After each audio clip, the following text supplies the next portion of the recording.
Hey everybody, it's Megan. Welcome back to my channel.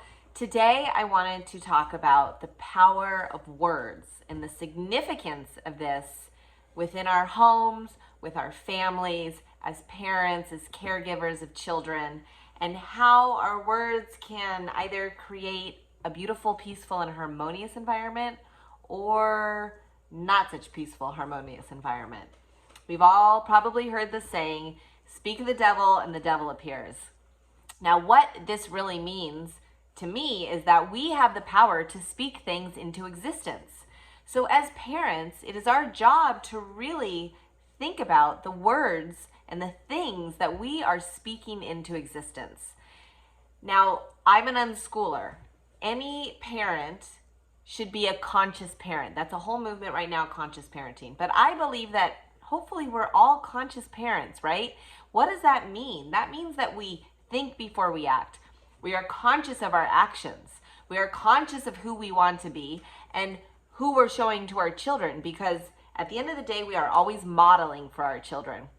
We can tell our kids to do things all day long, but if we're doing the exact opposite, guess what? They're gonna do what we do, not what we say. As scary as that is sometimes, okay? Trust me, I know. It's a tall order. But it's our job to try and live up to that order. Now, most of us are not born this way. We didn't learn these tools in our childhood. Maybe we learned some of them, but we have a long way to go. Maybe we have healing of trauma that we need to do. And so these things even become more important. So the power of words. What do we want to say? We want to say what we want, right? Which is usually positive environments. We want peace, we want love, we want joy, we want happiness.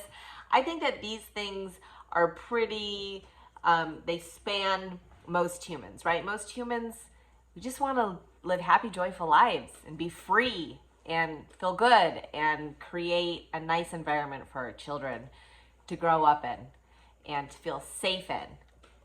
And when I use the word safe, because I use that word a lot, feeling safe, what I mean is for children to feel like they're heard, that they're valued. For all of us, we want to feel safe. We all want to feel heard. We want to feel valued. We want to be respected, listened to, right? So what are we saying out loud that maybe we can change, that maybe isn't really working for us? I know right now there's a lot of people saying, my kids are driving me crazy. Where's the alcohol? Where's the wine? Let me just, because these kids, like, I'm on my last, what's the term for that? Like, I'm at the end of my rope with these kids. And you're saying this out loud in front of your children.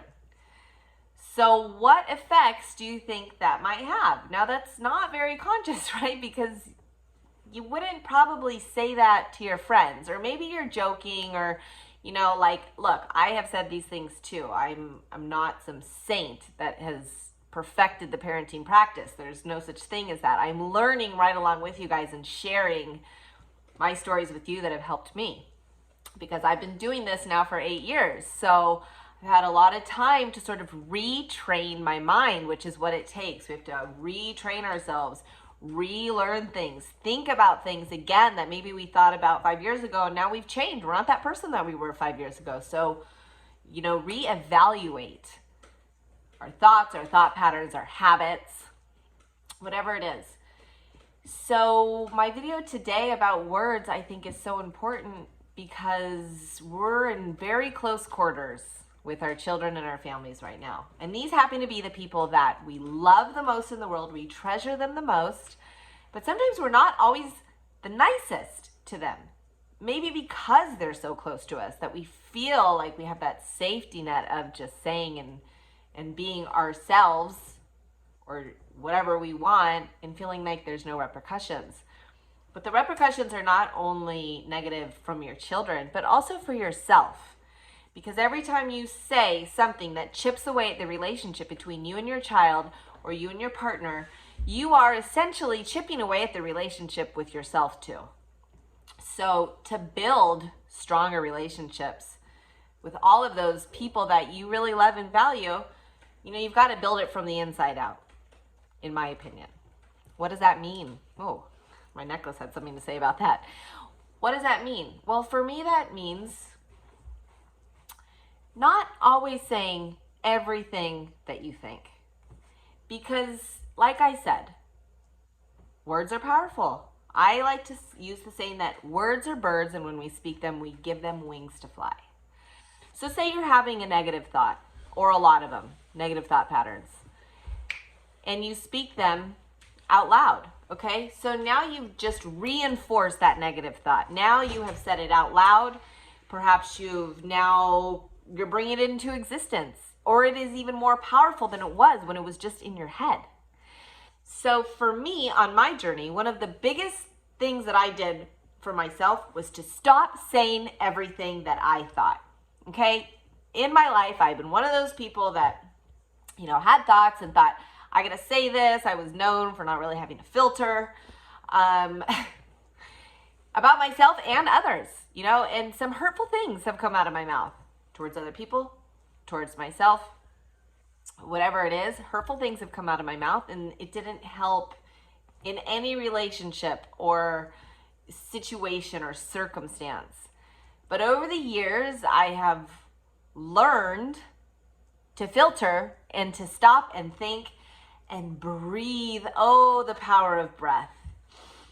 Oh, the power of taking just a moment to pause when you're having those crazy thoughts, and you can just pause it, step back from it. Like I always say, pivot a little bit. And maybe the first step is just not to say the thing out loud. For me, that was pivotal. That was huge. Once I just stopped saying things out loud, eventually the thoughts stopped coming all together. And I could start speaking things that I wanted into existence. So for example, if I was washing the dishes, instead of grumbling to my kids, to anyone who would listen about, this kitchen, I would say, thank you, God, for these dishes. Thank you that I have warm water to wash them with. Thank you that my hands work and I can do this, and that I have children that are happy and eating and fed, and they're full and they have dishes to eat on, and there was food on this that filled my children's belly. Not every mother has that privilege. So just turning things around like that made a huge difference for me. And I have really learned the power of words, especially around my kids, and how we can use and harness that power to our benefit to build up relationships instead of break them down. We can say positive, reinforcing things. We can be very conscientious of the words that we choose, of the love that we give. My necklace today, it is talking. But we know we love our children. So are we expressing that through our words? Are we creating the feeling of love in our homes? Are we allowing outside influences to come in and essentially poison us with these negative thought loops like the news and the media, which really, is not great for anybody's psyche, especially children? So how can we create in our home a more peaceful, harmonious environment where the words that are being spoken are powerful and uplifting and helpful words? Your kids wants help with something. How can you respond to that in a way where they feel supported and they feel as though you were helpful to them in a loving, guiding way? So that's really all I have to say on that subject today. I hope this helped. Please comment, share my video if you liked it, subscribe to my channel, and think about the words you say today. And remember, a little pause between the thought and the verbal action is usually very helpful. If it's something negative in your head, can you breathe that negativity away? Or maybe you can channel it into something different, something more positive, more supportive, more loving, more helpful to building the relationship of your dreams that you want with your child and with your family and with yourself. Okay? Take care. Bye.